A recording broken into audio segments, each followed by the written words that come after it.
Far from the wonderful story that we've grown up with, filled with all the magic of Christmas, and it is all of that. There is in the incarnation, that is God becoming human, the eternal born as a helpless child into poverty, not even with a home at that point, and soon within a couple of years to be an immigrant to Egypt.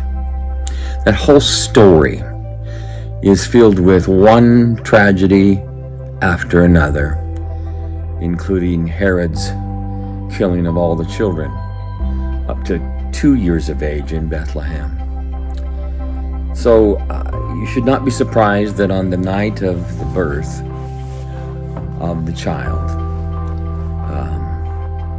we have this story called Blood and Water. Mary's eyes opened slowly and with much effort as she tried to focus.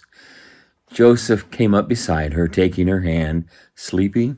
he inquired. Mary nodded. "I dreamed," Joseph smiled. "Of what?" "I dreamed that I was on a slave ship. Oh, the waves were high and the ship was being tossed. Everyone." Joseph was afraid. "Suddenly, I was taken by force and thrown down into the dark bowels of the ship, cold, wet, my hair a tangled mess." The fire snapped, drawing Mary's attention to her left. The light of the fire lit up the cavern walls. The shepherd boy had been right, she thought to herself. It was well stocked, even a little homey. Turning back to Joseph, "We're safe?"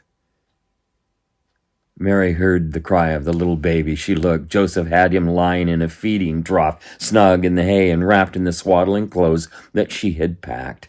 Following her every move with interest, Joseph broke in. "He's beautiful." "Mary, shall I get him?" Joseph did not wait for an answer. He tenderly leaned over the dark-skinned baby boy, and reaching down, he picked him up and brought him to his mama. Mary reached out and took him, noticing that the swaddling clothes were tightly wrapped around his tiny little legs and arms, as they should be. For a moment, Mary simply drew her baby to herself next to her breast and held him. A rush of joy mixed with relief and a strange feeling of holy awe filled her. "Jesus," she whispered to him. "Little Jesus, Jesus, how we have waited. How the world has waited for your coming." Looking up and into Joseph's face and seeing the care he had given caused a tear of sweet and tender love to fall onto her cheek. Joseph reached out to brush it away. "Are you okay, my lady?" "Yes, Joseph, yes. I'm just so grateful for this gift and for you." After a few moments of silence, her thoughts returned to her dream. "Joseph," he waited in silence. "I was a bloody mess. Water everywhere and all alone." Joseph assumed she had returned to the dream and realized it must have been vivid. Her reflections were so clear. "Everything was dark, Joseph, everything. I was so afraid of the men on the deck who I knew meant me harm, but whose faces I could not see in the watery deep. I felt like Jonah thrown into the belly of a great sea monster. I remember thinking that the gods of the underworld..." Jesus suddenly moved and appeared to yawn. Mary smiled up at Joseph. "I remember feeling guilty about those thoughts. Our people have stopped believing in any other god than Yahweh long ago. Only pagans." "Mary," Joseph interrupted, "it was just a dream." Mary nodded her agreement and, catching her breath, continued, "Anyway, I was afraid until the light." Joseph wondered where the light came from.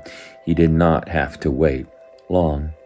A lantern was lit from somewhere behind me, casting light upon the contours of the ship's hull.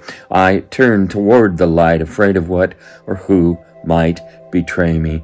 Oh, Joseph. This time Joseph noticed tears of relief streaming down her face. Joseph, my love, it was you behind me. You set the lantern on the nail in the crossbeam and gathered me up in your arms. You walked me to the bow of the ship and laid me down, undressed me, and with new towels and clear, fresh water cleaned away all the blood and the dirt that clung around me. Then you brushed my hair and clothed me once again. Mary blushed a little.